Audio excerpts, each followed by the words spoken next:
Asahan daw ang bahagyang pagbaba ng pamasahe sa eroplano. Uy, saya. Yan ay dahil inunsyo na nga ng Civil Aeronautics Board or CAB ang pag-downgrade nila ng kanilang fuel surcharge. Mula sa level 6 magiging level 5 na lamang ngayong buwan ito.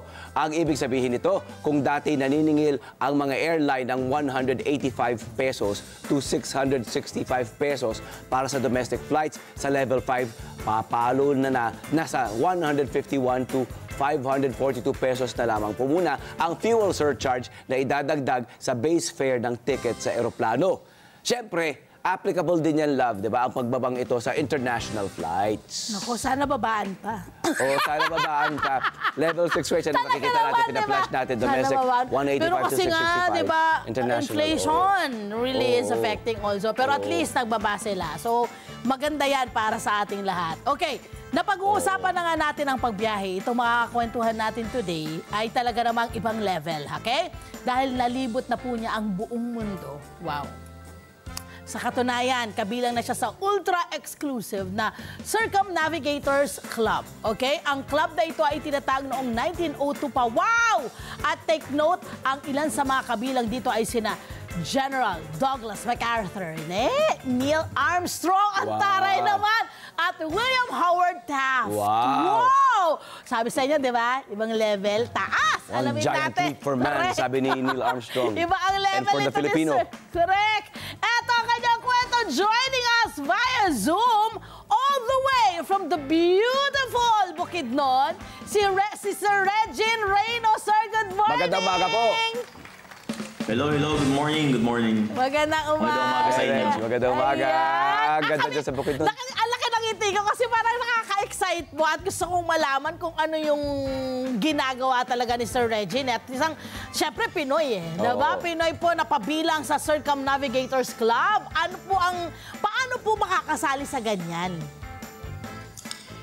Yung basic requirement niya, kailangan lang talaga malibot mo yung buong mundo. Ibig sabihin, yung starting point mo, tsaka yung end point is one place at madaanan mo lahat ng longitude. So basically, buong mundo talaga nalibot mo. So by that, pwede ka na mag-apply for the Circumnavigators Club pag nagawa mo yun.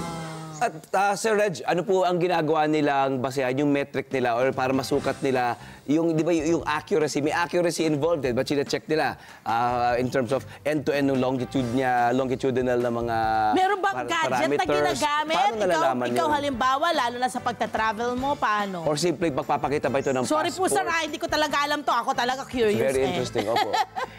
Oo, meron siyang requirement din na number of kilometers na na-travel mo. Kasi hindi lang naman basta parang nalibot mo. Kasi for example, nasa taas ka ng globe tapos parang lumibot ka doon.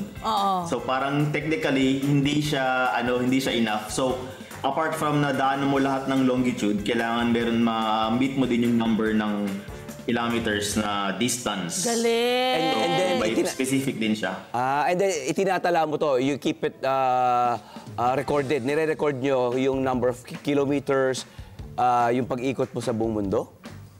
Oo, parang kasi may yung mga flights mo, meron ding app na ilalagay mo doon, malalaman mo yung number of kilometers ng travel mo. So parang yun yung basehan mo din.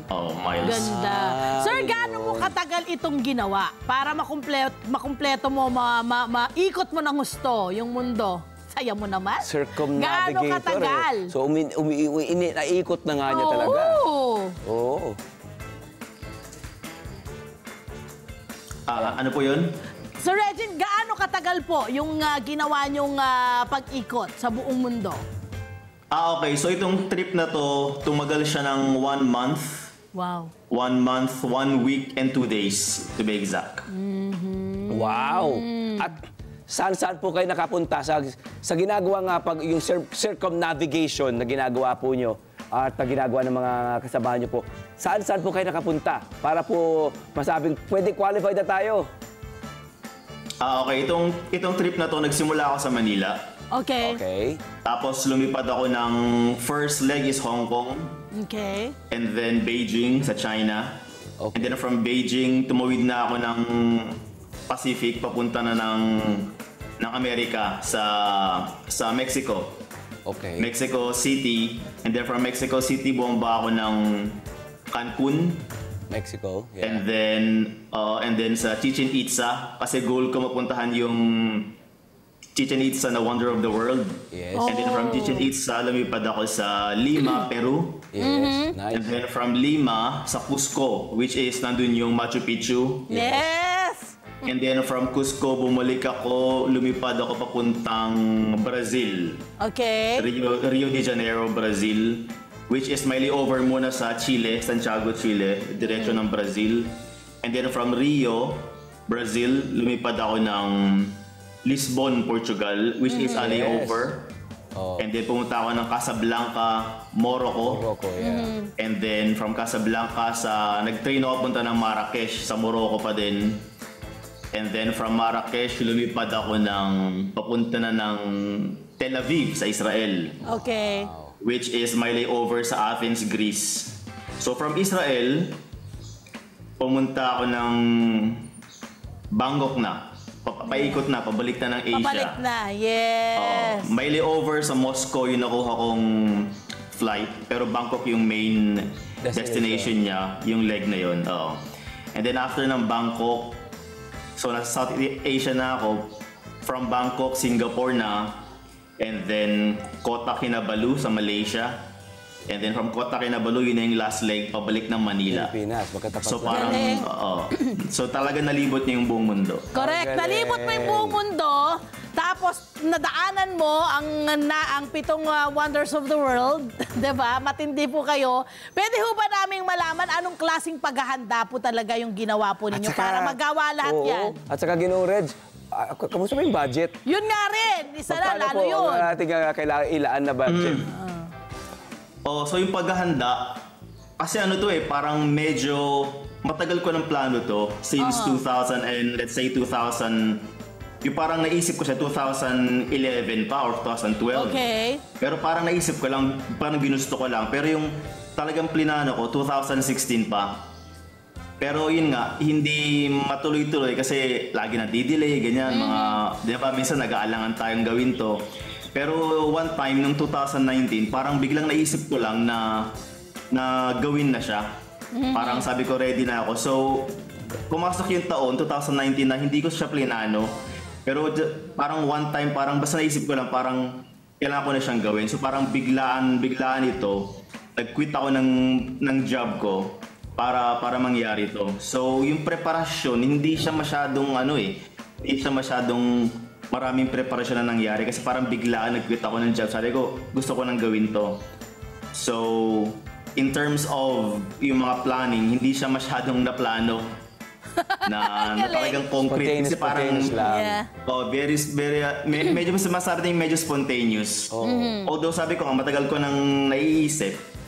And then yung pagdating naman sa physical preparation kasi naisip ko na kahit sabihin mong lilipad ka lang, medyo nakakapagod siya. Totoo. Especially yung mga flights ko medyo magkakalapit sila. Correct. So medyo hectic. So sabi ko kailangan maging physically fit din. So Kailangan. in a span of like let's say parang 1 month yun talagang nagpaka-fit ako sa gym, nag-walking ako, tapos nagpa-fasting, parang ganun. So meron ding physical preparation ang nangyari apart from the financial.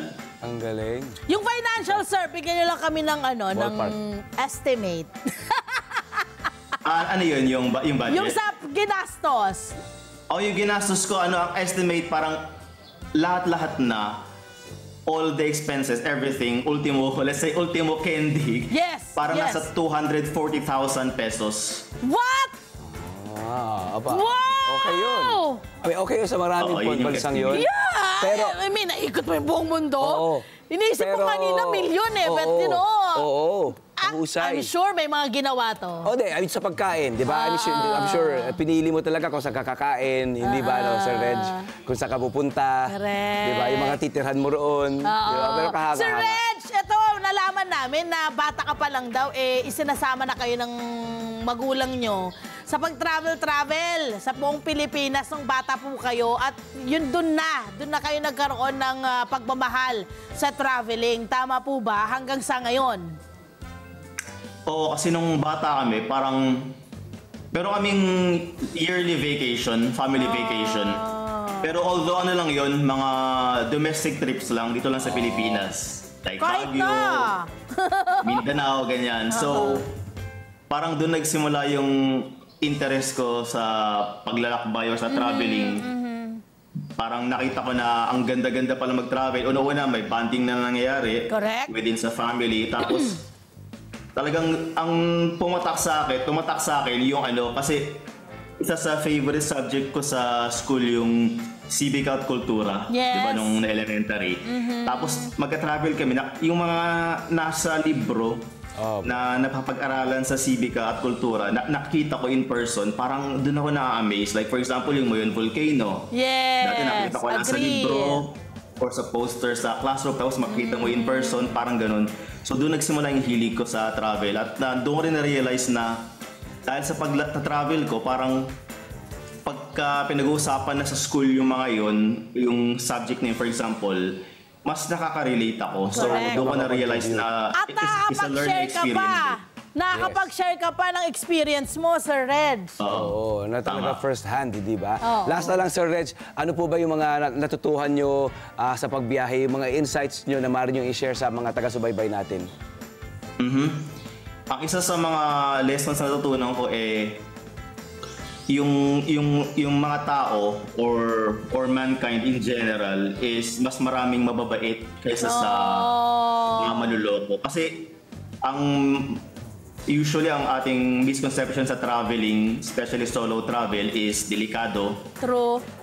Maraming bansa ang delikado, huwag mong puntahan yan. Pero sa paglalakbay ko, hindi lang tong circumnavigation ko, kahit yung mga dati pa, yung mga bansang sinasabi nilang delikado or huwag mong puntahan, or yung kahit paglalakbay in general, pag nandun ka na, marirealize mo na most of the people, mas gusto nilang mag-enjoy ka, safe ka, mas marami yun kaysa yung mga taong manluloko sa'yo o mananakit sa'yo, konti lang yun. So, parang natutunan ko na hindi dapat tayo matakot mag-travel or explore yung mga lugar-lugar. There is still kindness in Ang ganda po ng na-share nyo kasi syempre talaga namang sa dami rin na nangyayaring kaguluhan ngayon sa mundo. I mean, talagang minsan magda-doubt ka talaga kung ano ba, tutuloy ko ba yung gagawin ko. Pero dahil po sa isinare nyo sa amin, mas lalo pa yung ating mga travel enthusiasts dyan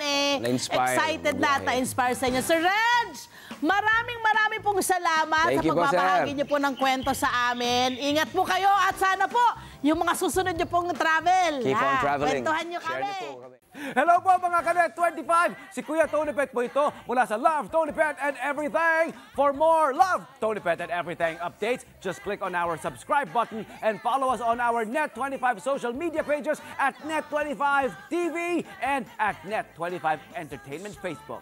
Magkita-kita po tayo!